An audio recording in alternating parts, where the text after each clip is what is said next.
Colorama, a recorded books hybrid imprint, presents 24/7 Politics, Cable Television and the Fragmenting of America, from Watergate to Fox News, by Kathryn Cramer Brownell.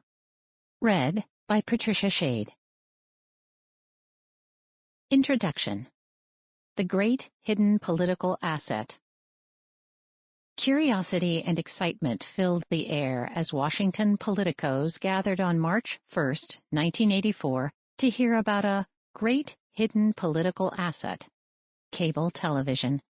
It was the first ever cable television political workshop, and cable executives, operators, and lobbyists had a big message to sell to the officials, consultants, and congressional staffers they had invited that day: how broadcasting had failed democracy and how cable could save it. Frustrated by the high cost of campaign advertisements on network television, cable offered cheap, even free, options to have lengthy conversations with citizens. Unsatisfied with the boundaries of 30 seconds to make these television pitches, on cable, as Tom Wheeler, the president of the National Cable Television Association, NCTA, put it to the wide-eyed participants, what you can do is only limited by your imagination. He stressed that successful candidates needed to throw out all the old ideas about how you use television in political campaigns. Why? Because cable isn't just more TV, he emphasized. It is different television. It's a different medium, and the key to using it is to open up your imagination and figure out new approaches. The NCTA celebrated the political power of narrowcasting and targeting. Cable Americans, as market researchers called cable subscribers, consumed more goods than non-cable households. They drank more wine, bought more items via mail orders, owned more video games, and used their American Express credit cards in higher volumes. They were also more politically active. Compared to non-cable subscribers, they were 28% more likely to vote, 50% more likely to work on a campaign, and 69% more likely to donate money to a candidate or a political cause. The population of Cable America is politically active. They are literally hardwired into their communities, explained Richard Zakon, the vice president of the Cable Television Advertising Bureau, CAB. The relationship between viewing and voting, then, is the answer to the question, why is it politically important to reach those people in Cable America? He encouraged candidates to customize their campaigns in the mold of successful cable networks, which had smaller but more loyal and more vocal audiences than the national broadcasting networks that still dominated television in the early 1980s. For 3.5 hours, cable businessmen, notably not one woman or person of color, spoke, expressed the logic that other entrepreneurs had learned over the course of the 20th century. Consumer capitalism thrives on the perpetual pursuit of personal pleasure. For decades, corporations had studied how to make psychological appeals to American consumers to encourage them to buy goods as a form of democratic empowerment. Now, cable leaders were pushing politicians and their staffers to bring these principles to winning elections and governing. The economic stakes for the industry went beyond just tapping into hefty campaign advertising budgets. The workshop was also a way to generate goodwill and then votes for legislation to deregulate the cable industry. It worked. The workshop was one of many events organized by the cable industry to teach Washington insiders how to use a technology that had long been an outsider in politics and television. It exposed the industry's most consequential lobbying strategy, highlighting the limits of broadcast television and lauding the civic possibilities of cable television. Wheeler ended the workshop with a speech titled How the Electorate Wins in the End. The premise was simple: more choice, information, and access to direct conversations between candidates and the public would engage and inform voters like never before. The workshop was never about enhancing democracy, however. It was about making money and forging strategic partnerships between an industry and the elected politicians who wrote the rules in which that industry operated. This book explores how cable television evolved into a multi-billion-dollar industry by tapping into political frustrations with broadcast television and promising that choice on the television dial would fulfill the promise of American democracy. Cable television began in the late 1940s simply to bring existing broadcast signals to Americans in small rural towns and western mountain regions who were otherwise unable to get programming from the three broadcast networks that dominated the television landscape: National Broadcasting Company, NBC, Columbia Broadcasting System, CBS, and American Broadcasting Company, ABC. Over the next 4 decades, a combination of political and business decisions enabled the cable industry to challenge the broadcasting oligopoly rather than just expand its reach. By the 1970s, cable operators and industry lobbyists promised the public and politicians that their medium would deliver a different form of news and entertainment, one that was more authentic, accessible, and adaptable to the needs of elected officials. Distinguishing cable from broadcast television became both a business and political strategy, with the public interest frequently invoked but seldom taken seriously. Challenging the broadcasting industry was no small feat, and the consequences of cable television's triumph reverberate in the 21st century. Broadcasting, on radio and then television, had created a shared entertainment culture that erased many regional and economic divides and helped citizens to see themselves as consumers. Such a national identity privileged the perspective of straight white men and became a tool to further buttress a political establishment growing more media-savvy. Network broadcasting executives searched for programs that appealed to the masses, which they understood to be white, middle-class, and heterosexual, and built newsrooms that relied on elite men to shape conversations about public affairs. This shared culture created by broadcasting was powerful, but also ideologically exclusionary and built on racial, ethnic, and gendered stereotypes, which it then perpetuated.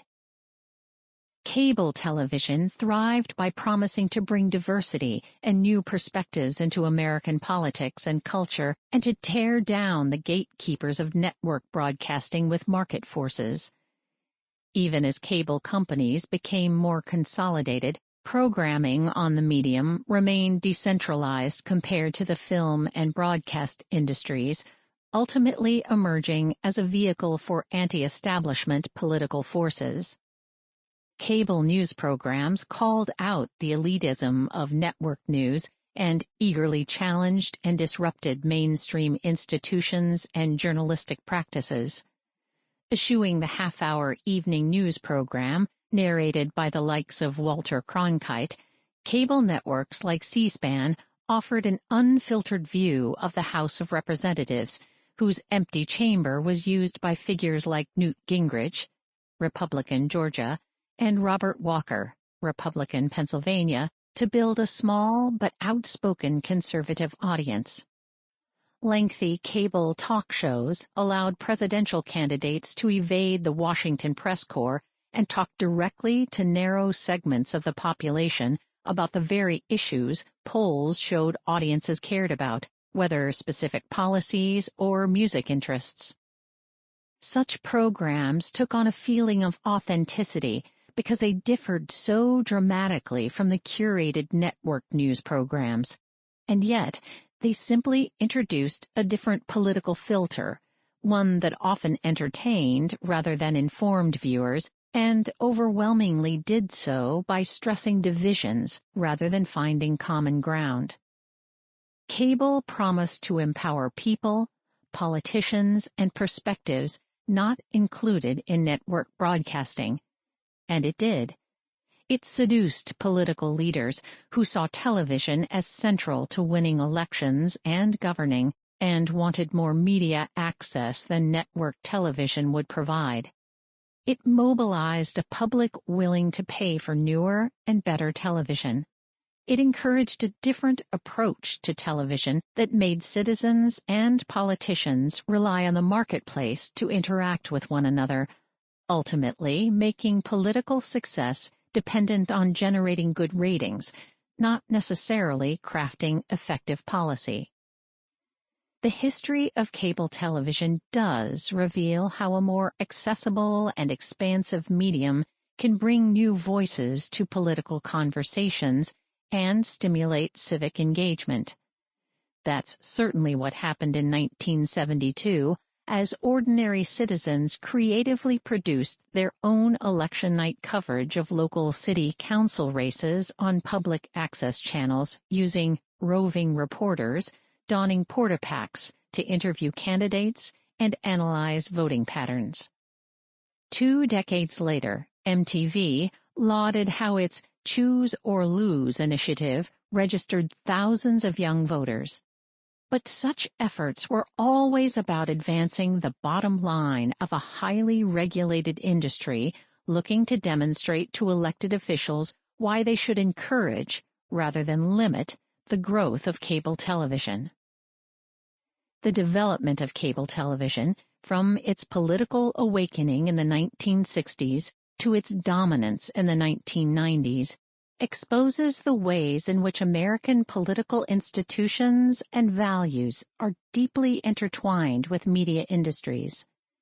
This has always been the case. During the early Republic, concerns about the circulation of misinformation through pamphlets and the printing press proliferated, even motivating legislators to pass the Sedition Act of 1798, which prohibited false, scandalous, and malicious writing or writings against the government of the United States. The law exposed the deep concern about public opinion, which the founding generation saw as playing an important, but perpetually flawed, role in American government. Elected officials needed to communicate with their constituents and represent their interests, but what tools should they use to do those jobs? 20th century technological developments, notably motion pictures, radio, and then television, brought new opportunities for political leaders to sell ideas to voters and build national constituencies. Yet, access to this audience involved establishing and sustaining a particular corporate structure upheld by federal government regulations to serve the public interest. Over the course of 4 decades, cable television fundamentally challenged and changed this arrangement.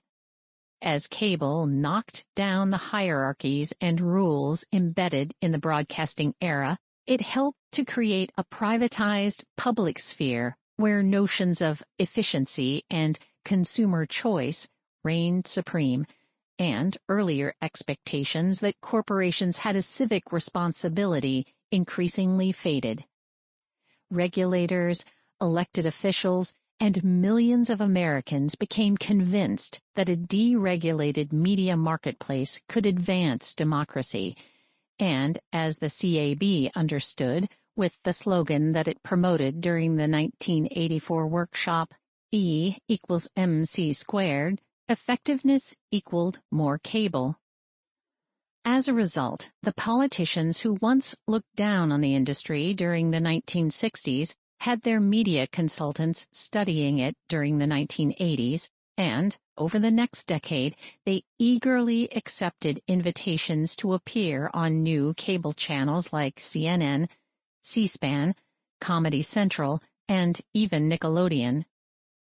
Ignoring criticism that MTV News contributed to the junkification of American life, Bill Clinton used the cable channel's new foray into presidential politics to talk about student loan policies on the campaign trail in 1992, and, yes, even his underwear choice during a presidential town hall 2 years later. Others bought advertisements on ESPN, invited C-SPAN cameras to their congressional offices for interviews, and held electronic town halls. Not only did cable television furnish the tools to build new types of electronic coalitions, its expansion also built faith in and loyalty to the idea of the free market itself.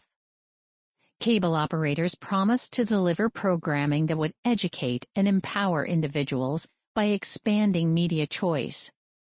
They did, but such programs prioritized keeping viewers' attention rather than informing citizens.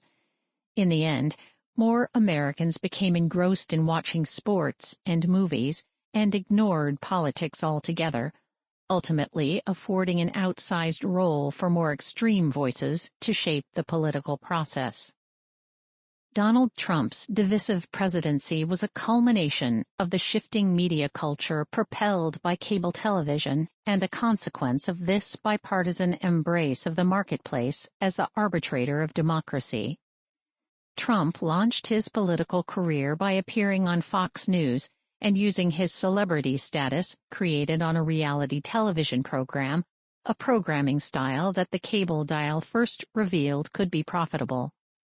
His obsession with ratings and his disregard for democratic institutions has exposed a fundamental conflict at the heart of modern American politics. The information age has ushered in a decentralized and open public sphere, but one driven by performative politics and the constant search to exploit new media to gain personal power. How the latter impulses were baked into the former is the story of this book. In the 21st century, it is easy to lament how this multi-channel medium has contributed to corporate consolidation, partisan polarization, voter apathy, and media excess. But this was not preordained. As John M. Culkin, a colleague of famed media scholar Marshall McLuhan, once observed about new media technology, we shape our tools, and, thereafter, they shape us. For decades, federal regulators, elected officials, and entrepreneurs engaged in a debate over how to structure television as a political institution. Our current political and media landscapes reflect their experimentations, compromises, and ultimate adherence to a belief that consumer choice could fuel democracy, ignoring the ways in which it could also sow the seeds for its upheaval. The rise of cable America is also a legislative story full of strange bedfellows and unanticipated consequences.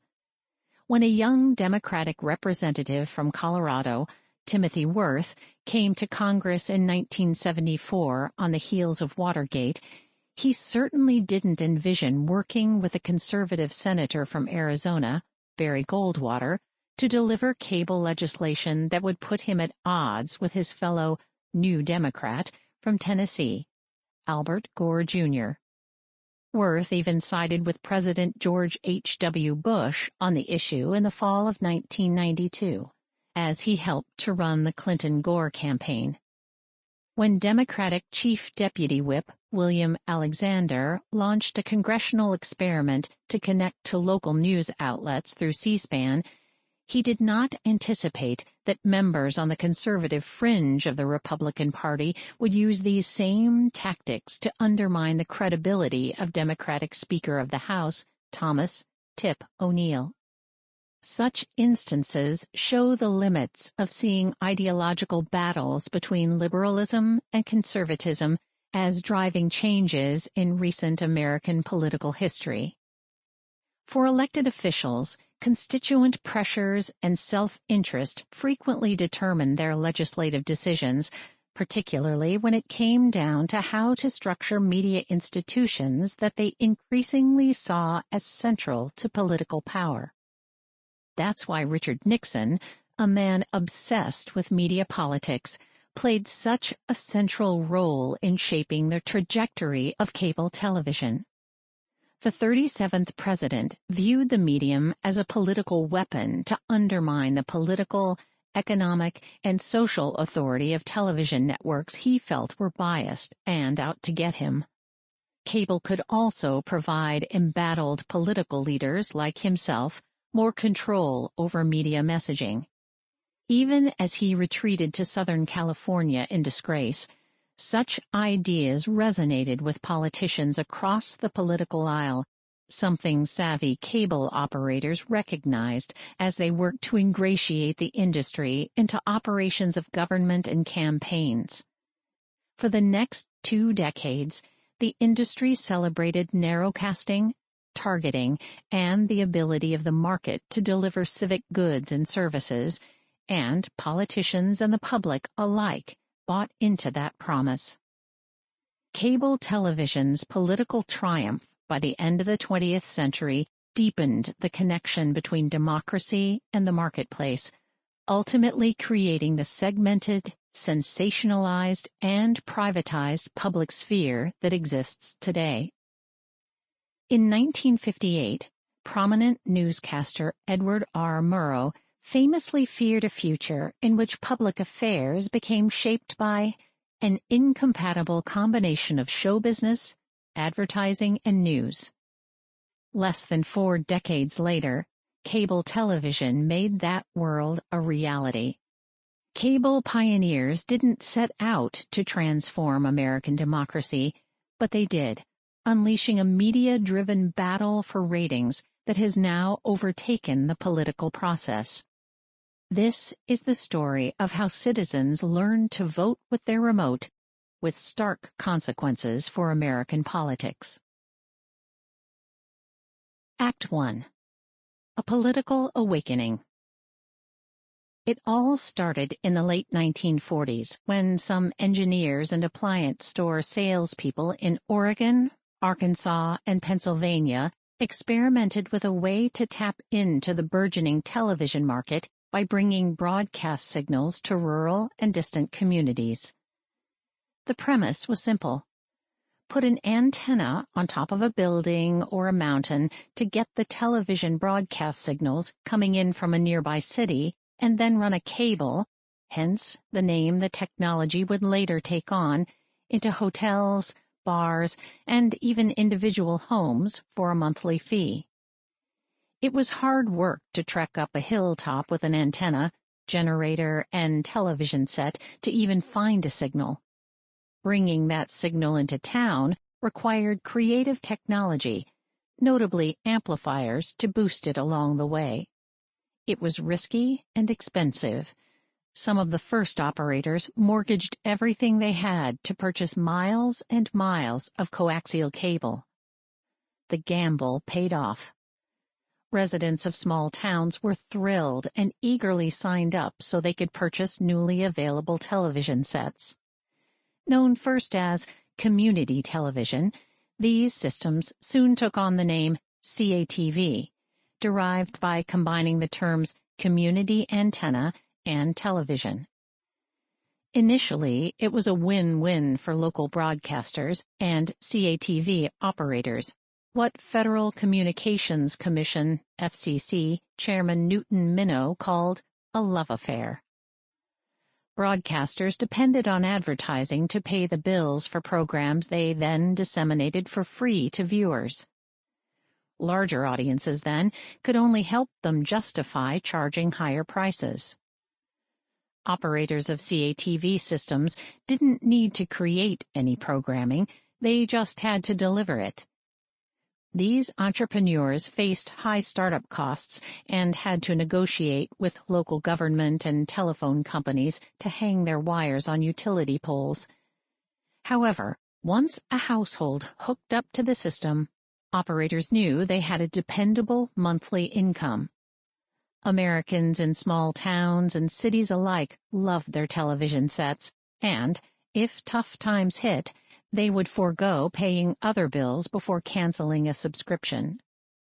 To Bill Daniels, the man his colleagues would affectionately call the father of cable television, simple economics fueled the growth of CATV into the modern cable television industry, which decades later would directly compete with broadcasting networks for viewers, advertising dollars, and political prestige.